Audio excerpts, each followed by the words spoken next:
ቤት ውስጥ አይኖርም። ሉሃና የኔና የኔ ብቻ ነች።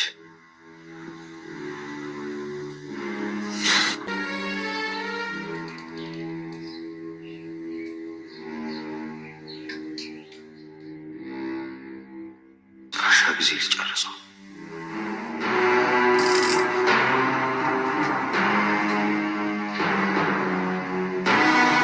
ሮቤልን በስተመጨረሻ ከባድ ችግርን ከሉሃናና ከአድናን ላይ ፈጥሯል ማለት ነው። አድናንና ሉሃናም ሲሳሳሙ ጊዜው አሁን ነው፣ ሰዓቱም አሁን ነው በማለት እንግዲህ አድናን ሉሃናን ስሟታል። ይህን የተመለከተው ሮቤልም የሚይዘውና የሚጨብጠው ነገር አቶ ስለነበረ ሉሃና የኔና የኔ ብቻ ናት፣ ከኔ ውጭ የማንም ሰው ልትሆን አትችልም በማለት የኔ ካልሆነች ደግሞ የማንም መሆን ስለማትችል ሁለታችሁንም በተኛችሁበት ደፋችኋለሁ ብሎ ምንድን ነው ያደረገው? ከአንድ ቤት ሁለት አባወራ ወይም ደግሞ ሁለት ንጉስ መኖር አይችልም። ንጉሱና ንጉሱ ደግሞ እኔና እኔ ብቻ ነኝ በማለት ቢላውን ይዞ እንግዲህ ከሉሃናና ከአድናን ላይ ችግር ለመፍጠር እንግዲህ ተዘጋጅቶ ሂዷል ማለት ነው። በሌላ በኩል ሚራ ሮቤልን ሸውደዋለች፣ በድጋሚ አታለዋለች ማለት ነው። ቤት ገዝቼልሃለሁ የኔ ፍቅር፣ የኔ ጌታ፣ ላንተ የማልሆነው ነገር የለኝም፣ ላንተ ስል ምንም ሆንላለሁ በማለት እንግዲህ የውሸት ካርታ አሰርታ ሰጥተዋለች ማለት ነው። አሁን ላይ ታዲያ ይሄ ነገር ሮቤልን በጣም ቢያስደስተውና ደስተኛ ቢያደርገውም ነገር ግን ከዛ በፊት ሚራ ብትሞትልኝ ለእኔ ደስታውን አችለውም፣ ፈጣሪ የምትወደኝ ከሆነ ሚራን በዛው ውሰድልኝ፣ ግደልልኝ እያለ ሲማጸንና ሲለም አይተነው ነበረ። በሌላ በኩል ደግሞ ለሚራ በመምጣት እንግዲህ በቃ አንቺ እኮ የምትሞች መስሎኝ በቃ ራሴን ሁሉ ላጠፋ ነበረ፣ በጣም ነው የተጸጸትኩት፣ ይሄን ማድረግ አልነበረብኝም፣ አንቺ ላይ ይተኮሳል ብዬ በፍጹም አላሰብኩም ነበረ። እኔ አድናንን ወይም ደግሞ ሉሃና ነው እንዲሞቱ የምፈልግ የነበረው፣ ግን አንቺ ላይ በመሆኑ በጣም ነው ያዘንኩት፣ ልጄስ እንዴት ነው በማለት እንግዲህ ሚራን እያጽናናትና አሁን በቃ እንደሚያስብላት እንደሚወዳት አክት እያደረገ ነው የሚገኘው። ግን ደግሞ ሮቤልን አሁን ላይ ምን እንደፈለክ በደንብ ገብቶኛል፣ በደንብ አውቃለሁ። በሁለተኛ ጊዜማ በፍጹም አልሸወድልም፣ እድሜ ዘመኔን እንደዚህ ስታሽከረክረኝ እንድትኖር አልፈቅድልም በማለት የውሸት የቤት ካርታ አሰርታ እንግዲህ ሮቤል ልጅ እንዲገባ አድርጋለች። በዚህ ደግሞ ሮቤል አሁን ላይ አሸንፍ ያለው ምንም የቀረኝ ነገር የለም፣ ወደ ሀገር ለመውጣት የሚቀረኝ እንግዲህ ፓስፖርቴ ብቻ ነው። ፓስፖርቴ ደግሞ ከሚራ ጋር እንዳለ እርግጠኛ ነኝ። እንዴትም አድርጌ ከሚራ መውሰድ አለብኝ በማለት አሁን አድናንን እገለዋለሁ፣ ሉሃናንም ደግሞ የኔ መሆን ካልቻለች አጠፋታለሁ በማለት ነበር እንግዲህ ቢላውን ይዞ አድናንን ለመውጋት እንደዛ ሲታገልና እየሰተፈ የነበረው። ታዲያ በዚህ ጉዳይ ላይ ምን ተፈጠረ፣ ቀጣይስ ምን ሊፈጠር ይችላል የሚለውን ነገር የምናወራ ይሆናል። ሰላም ጤና ይስጥልኝ ውድና የተከበራችሁ የቻናሌ ቤተሰቦች፣ ተወዳጁን ድራማ ሉሃና ቀጣይ ክፍል ወደ እናንተ ይዤላችሁ መጥቻለሁ። በዚህ ክፍል ላይ ብዙ ነገሮች ተፈጥረዋል። ቀጣይስ ምን ሊፈጠር ይችላል የሚለውን ነገር የምናወራ ይሆናል። ታዲያ ተወዳጆች ቪዲዮውን ስትጀምሩ ላይክ እንድታረጉና እስከ ቪዲዮ ፍጻሜ አብራችሁ እንድትቆዩ በአክብሮት እየጋበዝኳችሁ፣ ሚራም ሆስፒታል በገባሽበት ሰዓትም ሉሃናና አድናንን ለማጣላትና እንዲሁም ደግሞ ሚራን እንደሚወዳት እንደሚያፈቅራት አድናን አሁን ላይ ያላለቀ ፍቅር እንዳላቸው አብረው ሁለታቸው መኖር እንደሚፈልጉ ለዛም ነው እንግዲህ አድናን አሁን ላይ ከሚራ ጋር ተጠብቆ አልላቀቅ ያለው በጣም እንደሚወዳትና እንደሚያፈቅራት በዚህ ማየት ትችያለሽ እያለ እንግዲህ ሉሃና አድናንን እንድጠላው እንድትጠራጠር እየበረዛት ነበረ። ታዲያ በሰዓቱ ሉሃና አምናው ነበረ። ምክንያቱም አድናን ከነበረበት ሁኔታ አንጻር አድናን እንግዲህ ልጁ የኔ ነው ልጁ በውስጡ አለ ብሎ ስለሚያስብ በጣም ነበር ጸጸትና ሲያዘን የነበረው ማለት ነው። ታዲያ ይሄ ነገር ደግሞ ለሉሃና በጣም አሳሳቢ ሆኖባታል። ሮቤል ላይ ነገር ልክ ሊሆን ይችላል ያላለቀና ያልተቋጨ ነገር ስላላቸው ነው እንጂ እስከዚህ ድረስ እየደጋገመሽ እንግዲህ አንተ ቤት እንዴት ሄድ እፈልጋለሁ፣ እኔ ደግሞ ከዚህ ሆናለሁ፣ እኔ ያለዋት ለሚራ እያለች ነበረ። ግን ደግሞ እሱ በፍጹም ሊያደርገው እንደማይችል አሁን እንግዲህ በሱ ምክንያት እንደዚህ እንደሆነች እንዲሁም ደግሞ ከልጁ አጠገቡ ነው ልጁን መንከባከብ እንዳለበት ነበረ ሲነግራት የነበረ።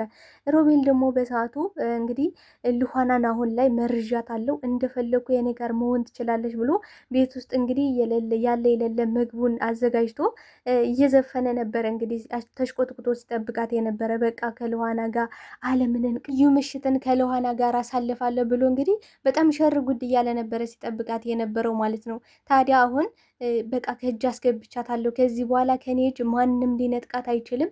ፓስፖርቴን ደግሞ እንደምንም ብዬ ከሜራ ተቀብዬ ከሀገር ይዣት እጠፋለሁ። አድናንን ደግሞ ከዚች ከማትረባ ሚስቱ ጋር ሲጃጃል ይኖራል በማለት እንግዲህ ትልቅ ህልሙን እየኖረና እንዲሁም ደግሞ እያቀደ በጣም ደስተኛ ሆኖ ነበር የጠበቃት። ነገር ግን ልኋና ስትመጣ እንግዲህ በጣም ደብሯት ከፍቷት ነበር የመጣችው። ምክንያቱም የአድናን ሁኔታ ምንም አልተዋጠላትም። እንዴት ነው በቃ ከእሱ አሁን ላይ ልጁ ከተወለደ በኋላ እኔን ደግሞ አልፈልግሽም ካለኝ፣ እኔን የማይፈልገኝ ከሆነ እኔ ምንድን ነው ማደርገው? ቆይ እኔ ግን እዚህ ጋር ዝም ብዬ ነው እየተንገላታ ያለሁት። በቃ ዝም ብዬ ጣልቃ ገብቼበት ነው። አሁን ልጁን ሲያገኝ የልጁ ፍቅር ስሜት ይስበውና ወደ ልጁና ወደ ሚስቱ መመለሱ የማይቀር ጉዳይ ነው። እኔ ነኝ ጣልቃ የገባሁት። እንደዚህ ማድረግ አልነበረብኝም።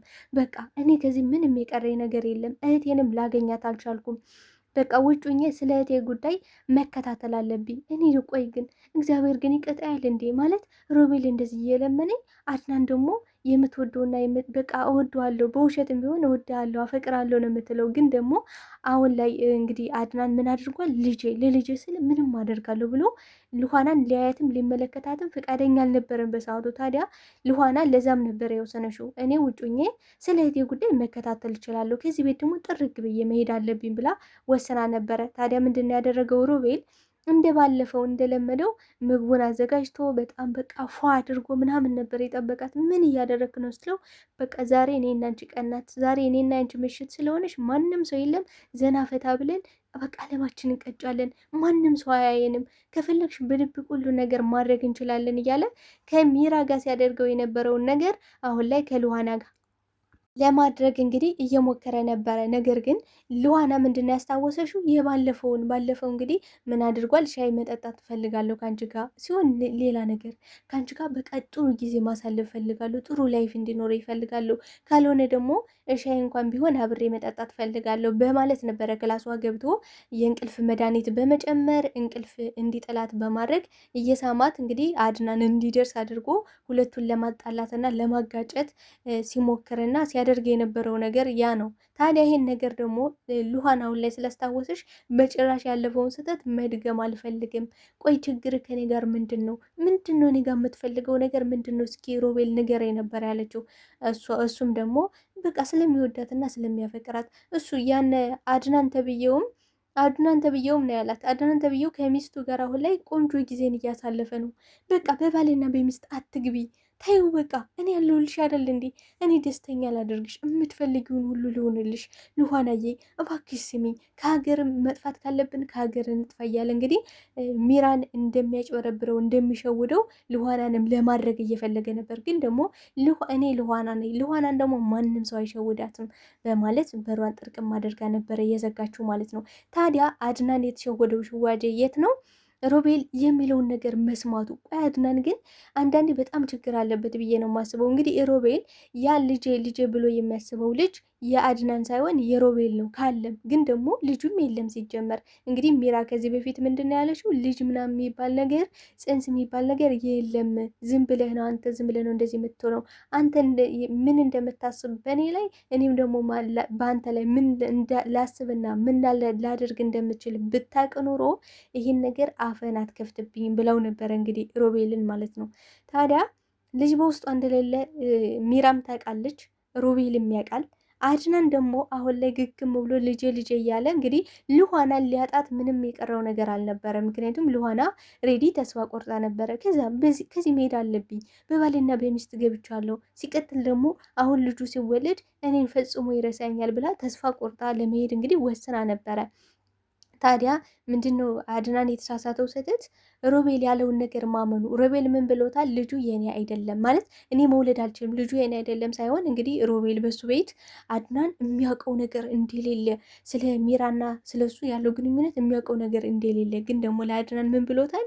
እኔ መውለድ አልችልም፣ ሙሉ ምርመራ ሲደረግልኝ በእግሬ ምክንያት መውለድም እንደማልችል ጭምር ነው የተነገረኝ ብሎ ከሚራ ጋር ያለው ልጅ የአድናን የኔ ብቻ ብሎ እንዲያስብ በሚገርም ሁኔታ እኮ ነው እየተጫወቱበት። በእውነት በጣም ነው የሚያሳዝነው። በነገራችን ላይ እንግዲህ አድናን ያየውን የሰማውን እያንዳንዱን ነገር እንዳላየ እንዳልሰማ አድርገን ማሳመን እንችላለን ብለው ሲያቅዱት የነበረ እቅድ አሁን ላይ ከአድናን ላይ ሰርቶላቸዋል ብዬ ነው ማስበው። ታዲያ አድናን የተሸወደው ስዋጅ እዚህ ጋር ነበረ። ታዲያ ልኋና እኔ መውለድ አልችልም፣ እኔ መውለድ ስለማልችል ልጁ ደግሞ የአድናንና የአድናን ብቻ ነው ብሎ ለልኋና ሲነግራት እንግዲህ ሮቤል ቆይ ለዛ ነበረ እንግዲህ ልጅ እያለ አድና እንደዛ ሲንሰፈሰፍ የነበረ ስትለው፣ አዎ ሁሉንም ነገር ነግሬዋለሁ።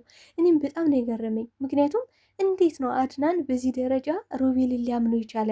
ማለት እጅ ከፍንጅ ይዟቸው አልጋ ላይ ይዟቸው ሽምጥጥ አድርገው እንቅልፍ ላስተኛው እኮ ነው ሮቤልን ላስተኛው ትንሽ ስላመመው ነው ብለው ሸውደውት ግን ደግሞ ሮቤል እኔ መውለድ አልችልም ስላለው ብቻ ይህን ነገር ማመኑ አድናን የእሱ ትልቁ ችግርና ስህተት ነው ብዬ ነው ማስበው። ታዲያ ሚራ ምንድን ነው ያደረገችው? ሮቤል በድጋሚ እንዲጫወትብኝ አልፈቅድለትም በማለት እንግዲህ ፓስፖርቱ ራሱ አሁን ላይ የምታውቀው ሚራ ሮቤል ፓስፖርቱን ሆን ብሎ እንደደበቀው ነው የምታውቀው። ሮቤል ደግሞ የሚያውቀው ሚራ ነው ይህን ነገር ያደረገችው ብሎ አስቦ ነበረ። ግን ደግሞ ሲያስበው ትኬቱ እንግዲህ ለብቻው ነበረ ትኬት የቆረጠው። ለመሄድም ጊዜው ደርሶ ነበረ የሮቤል ማለት ነው። እንግዲህ ብቻውን ነው መሄድ የፈለገው። ለእሷ ግን የሚላት ነገር ምንድን ነው? ሁለታችን አብረን እንሄዳለን፣ ሁለታችን መሄድ ያለብን በቃ ቶሎ መጥፋት አለብን እዚህ ሀገር። እንግዲህ እንደዛ ታማ መታያያት ምንድን ያለው አሁን ቶሎ ከሀገር መውጣት አለብን፣ መፍጠል አለብን። ፓስፖርቱን እንዲሰጭኝ እፈልጋለሁ፣ ገንዘቡንም ጭምር ማለት 2 ሚሊዮኑን ማለት ነው። ስለዚህ እሷም ደግሞ ምንድን ያለሽው ትንሽ ታገሰኝ፣ ትንሽ እንድጠብቀኝ እፈልጋለሁ፣ ምክንያቱም አሁን እንደዚህ ታመሜ እኔ መሄድ አልችልም ነበር ያለችው ማለት ነው። ታዲያ አሁን አድናንን ሁለተኛ በእጅ አስገብቸዋለሁ፣ ከዚህ በኋላ ልኋና ከእኔ መውሰድ አትችልም ብላ እያሰበች ነው የምትገኘው። ሚራ ምንድን ነው ያደረገችው? አሁን ልዩ አለ ምናምን እያለች አክት እያደረገች በቃ ልኋናን እዚህ ቤት እንዳያት አልፈልግም፣ እንደዚህ ደግሞ ሞቼ የነበረ በአንተ ምክንያት ነው፣ ልጄንም አጥቼ የነበረ በአንተ ምክንያት ነው እያለች ነው የምትገኘው። እንግዲህ አንዲት ነፍሰ ጥሩ ሴት ሆዷን በሽጉጥ ተመትታ ልጇ ደህና የሚሆነው በምንኛ ምክንያት ነው? ማለት እኔ አልገባኝም። አድናን በምን ያህል እንደሚሸውዱት እንዴት እንደሚጫወቱበት በጣም ነው የሚያናድደው። አሁን ልኋና ይህን ነገር ማስተዋል ያቆመችው እንዴት ነው ካልን ልኋና ይህን ነገር ማሰብና ማገናዘብ ያልቻለችበት ምክንያት ሮቤል ስለመረዛት ነው። በቃ አድናን የሚወደው ሚራን ነው። ሚራን ባይወዳት ኖሮ እንደዚህ አይንሰፈሰፍላትም ነበረ። ሆስፒታል ይህን ያህል ቀን አብሯት አይቆይም ነበረ። ልብስ ሁላ እየቀየረላት ምን ያህል እንደሚከባከባት እያለ እንግዲህ ብዙ ነገሮችን መርዟት ስለነበረ በዚህም ግራ ተጋብታለች ማለት ነው። ታዲያ ምንድን ነው ያደረገው አድናን? ላጠፋሁት ለእያንዳንዱ ነገር ይቅርታ አድርግልኝ ልኋና፣ በቃ እኔ እኮ አንቺን ሚራን እያልኩ አንቺን ረሳሁሽ፣ ዘነጋውሽ፣ ደግሞ ለልጄ ብዬ ነው እሺ ለሚራ ብዬ አይደለም በማለት አሁን ለማስተባበል እየሞከረ ነው። ግን ደግሞ ልኋና እንዳኮረፈሽውና እንደተቀየመሽው ይህን ነገር ማድረግ እንደሌለበት ያ ካልሆነ ደግሞ ከህይወቱ መውጣት እንደምትፈልግ ነግረዋለች። በጣም ነው የደነገጠ አድናን። እንዲህ ልኋና እንደዚህማ አታደርጊኝም፣ እንደዚህማ ማለት አትችይም በፍጹም ነው ያላት። እዛ ምክንያት ነበረ ፍቅሩን እየገለጸላት ምን ያህል እንደሚወዳት እና ምን ያህልም እሷን ለማግባት እንደሚጓጓ እየነገራት እንግዲህ ሊስማ ሲልም እሷ ግን አሁን ጊዜው አይደለም፣ አሁን እንድትሰማኝ አልፈልግም ብላው ነበረ። ግን ደግሞ ከዚህ የተሻለ ቀን በፍጹም ለእኔ ላገኝ አልችልም በማለት ሰዓቱና ጊዜው አሁን ነው ብሎ እንግዲህ ስሟታል ማለት ነው። ተሳስመዋል ልኋናና አድናን። ታዲያ ይህን የተመለከተው ጨካኙ ሮቤልም ይህን ነገር በፍጹም ልቀበለው አልችልም፣ ምክንያቱም ከአንድ ቤት ሁለት ንጉስ መኖር አይችልም፣ ስለዚህ አድናን ዛሬ መጥፋት ይሆናል በማለት በቢላ ሊወጋው ሲል ነበረ ቪዲዮ ያቆመው። ታዲያ ቀጣይ ምን ሊፈጠር ይችላል? ተወዳጆች አድናን እና ልኋና ምንም መሆን የለባቸውም ብዬ ነው የማስበው። በእውነት ምንም መሆን የለባቸውም። ከዛ ከሚሳሳሙበት ነቅተው ሮቤልን መያዝ አለባቸው። ሲቀጥል ደግሞ ሮቤል በሁለት እግሩ ቆሞ መሄድ እንደሚችል ማወቅ አለባቸው ሁለቱም፣ አድናንም እንዲሁም ደግሞ ልኋና ሁለቱም ማወቅ አለባቸው ብዬ ነው የማስበው። እና ከነሱ ላይ ምንም አይነት ችግር ከሚያመጣ ከሆነ ድራማው በጣም ነው የሚያስጠላ የሚሆነው እውነት ለመናገር እና ተወዳጆች እስኪ ሀሳብ አስተያየታችሁን በኮሜንት ሴክሽን ላይ አስቀምጡልኝ። አብራችሁኝ ስለነበረን ቆይታ እጅግ አድርጌ አመሰግናለሁ። ለቤት አዲስ ከሆናችሁ ቤቱን ላይክ፣ ሰብስክራይብ በማድረግ ቤተሰብ ሆኑ ስል በአክብሮት በድጋሚ ጠይቃችኋለሁ። ባይ ባይ የኔ ተወዳጆች፣ እወዳችኋለሁ።